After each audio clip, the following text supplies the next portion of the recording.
Hello everyone, कैसे हैं आप। आज आपके लिए मेरे पास कुछ सवाल और कुछ कहानियां हैं।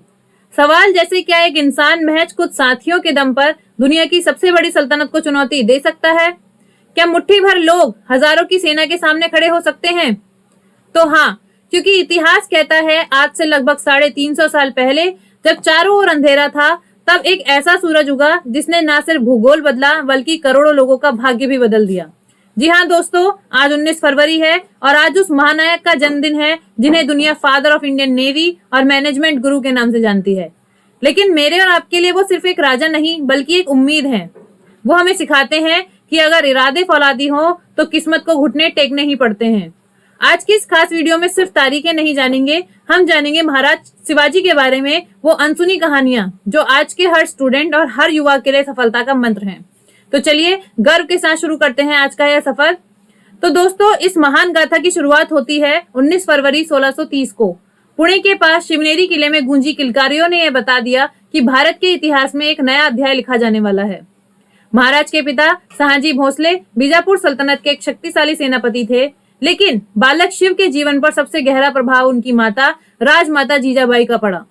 जीजाबाई सिर्फ एक मां नहीं बल्कि शिवाजी महाराज की पहली गुरु और मार्गदर्शक भी थी। जब बाकी बच्चे खेलकूद में व्यस्त थे, तब जीजाबाई उन्हें रामायण और महाभारत की वीर गाथाएं सुनाकर उनके भीतर स्वराज्य का बीज बो रही थी। उन्होंने सिखाया कि अन्याय के सामने झुकना नहीं बल्कि उसे उखाड़ फेंकना ही धर्म है। पिता शाहजी अक्सर युद्ध के अभियानों से बाहर रहते थे, इसलिए शिवाजी महाराज की शिक्षा और युद्ध कौशल की जिम्मेदारी जीजाबाई और उनके गुरु दादोजी कोंडदेव ने संभाली। उन्हीं की देखरेख में शिवाजी ने घुड़सवारी, तलवारबाजी और कूटनीति में महारत हासिल की।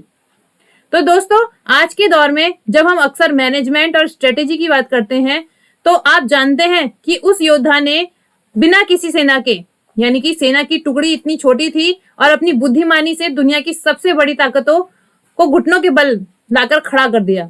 आज शिवाजी महाराज के जन्मदिन पर हम उनके जीवन की ऐसी ही कहानियां सुनेंगे जो आपको सिखाएंगी कि जब संसाधन कम हो तब संकल्प और प्लानिंग से इतिहास कैसे रचा जाता है। तो बात सन 1659 में बीजापुर की है, जब बीजापुर की बड़ी बेगम ने शिवाजी महाराज को जिंदा या मुर्दा पकड़ने के लिए अफजल खान को भेजा। खान बहुत अहंकारी था। उसने कसम खाई कि महाराज को घोड़े से उतरे बिना ही बंदी बना लेगा। उसके पास 12,000 की सेना थी, जबकि महाराज के पास बहुत कम सैनिक थे। महाराज जानते थे कि अगर वो खुले मैदान में लड़े तो हार निश्चित है, इसलिए उन्होंने साइकोलॉजिकल गेम खेला। उन्होंने खान को संदेशा भेजा कि मैं आपसे डरता हूँ, कृपया प्रतापगढ़ के जंगलों में आकर मुझसे मिलें। तो खान को लगा कि बच्चा डर गया है। जब मुलाकात हुई तो खान ने धोखे से महाराज को गले लगाकर उनकी गर्दन दबोच ली और खंजर से हमला किया। लेकिन महाराज ने पहले से ही तैयारी करके रखी थी। उन्होंने कपड़ों के नीचे कवच पहन रखा था। जैसे ही खान ने उन पर हमला किया, महाराज ने उन्हें बाघ नख से चीर दिया। तो स्टूडेंट्स के लिए यहाँ पर सीख है कि अपनी क्रिटिकल थिंकिंग का इस्तेमाल करें। चाहे विषय कितने ही कठिन हो, चाहे आप कितने ही कमजोर हो, उसे अपनी चतुराई और सही रणनीति से हल करें। दूसरी कहानी, मुसीबत में इमोशनल इंटेलिजेंस का इस्तेमाल। औरंगजेब ने धोखे से महाराज को आगरा बुलाया और उन्हें नजरबंद कर दिया। उनके चारों तरफ 5,000 हथियारबंद सैनिकों का पहरा था। कोई भी सामान्य व्यक्ति यहाँ हार मान लेता, लेकिन महाराज ने धैर्य नहीं खोया। उन्होंने पहले अपनी बीमारी का बहाना बनाया, फिर उन्होंने साधु संतों और गरीबों को जाने वाली मिठाइयों के टोकरे, उनमें अपनी रणनीति बनानी शुरू की। क्योंकि जो मिठाइयों के टोकरे साधु संत और गरीबों के लिए जाने वाले थे, शुरुआती महीनों में सैनिक उनकी चेकिंग करते थे, लेकिन बाद के महीनों में सैनिक आलसी हो गए और उन्होंने चेकिंग करना बंद कर दिया। तो एक दिन महाराज और उनके पुत्र संभाजी महाराज खुद उन टोकरों में बैठकर किले से बाहर निकल गए और जब तक औरंगजेब को पता चलता, महाराज मीलों दूर जा चुके थे। तो इस कहानी से हमें सीख मिलती है कि कभी कभी मेहनत करने के बाद भी हम फेल हो जाते हैं, तो किसी ऐसी स्थिति में फंस जाते हैं जहां हमें कोई रास्ता नहीं दिखाई देता। तो महाराज हमें सिखाते हैं कि ठंडे दिमाग से सोचो, हर बंद दरवाजे के पीछे एक निकलने का रास्ता जरूर होता है, बस आपको सही वक्त का इंतजार करना होता है। अगली कहानी है कोंडाना विजय की, जिसमें टीम वर्क और लीडरशिप की बातें होती हैं। शिवाजी महाराज चाहते थे कि कोंडाना किला उनको वापस मिले, जो कि मुगलों के साथ एक संधि में मुगल साम्राज्य के पास चला गया था। तो महाराज चाहते थे कि कोंडाना किला उन्हें वापस मिले। इसके लिए उन्होंने यह जिम्मेदारी अपने बचपन के दोस्त तानाजी मालुसरे को दी। तानाजी के घर उनके बेटे की शादी थी, लेकिन उन्होंने कहा कि पहले कोंडाना की शादी, फिर मेरे बेटे रायबा की। कुशलता महाराज ने ऐसे लीडर तैयार कर रखे थे जो उनके विजन के लिए जान देने के लिए तैयार थे।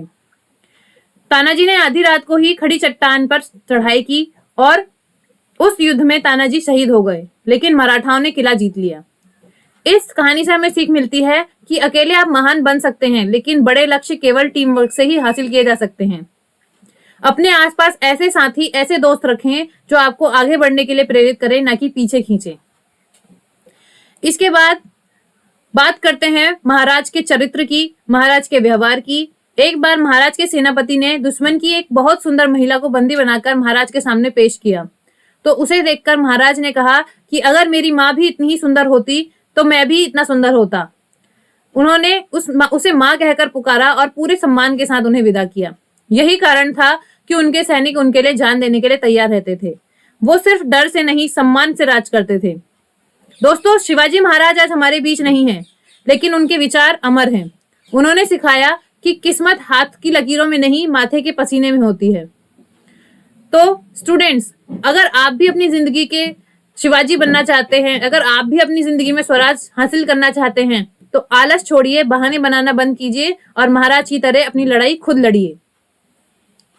तो आज इस वीडियो से हमने सीखा कैसे टीम वर्क, कैसे इमोशनल इंटेलिजेंस और प्रेजेंस ऑफ माइंड के थ्रू हम किसी भी बड़ी से बड़ी चुनौतियों का सामना कर सकते हैं।